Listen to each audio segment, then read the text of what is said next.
Nany vavako mangovotra ny molotra raha maly ny fanontanianao ka ny saika ho teneniko dia lasa tsy voateniko fa naleoko tsy namaly anao nitambesatra mafy kako ando eo teny maharary matonga fo tina aokianao mba hihevitra ny zavatra tsy hitapofo tsy tokony atezitra manatsaina ne ianao ka hakely no tokony fantarina magaga rehefa niresaka sitsao nolazainao fa hoe tena marina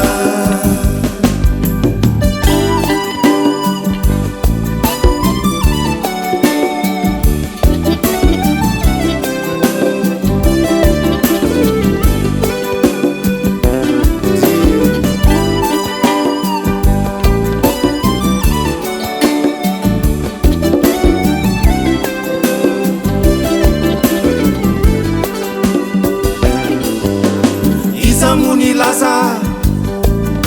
fa misy olo kafa nanadala ty saiko efa voabaiko ny maso ve nahita sa resaka miapita raha izany de osy mbalay fifankatiavantsika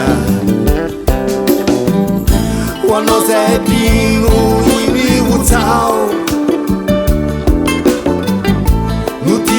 afantatra tsaran'izao tina aokianao mba hihevitra ny zavatra tsy hitaporofo tsy tokony atezitra manatsaina ne ianao ka hakely no tokony fantarina magaga rehefa niresaka sitsao nolazainao fa hoe tena marina manatsaina le ianao ka hakely no tokony fantarina magaga rehefa niresaka sitsao nolazainao fa hoe tena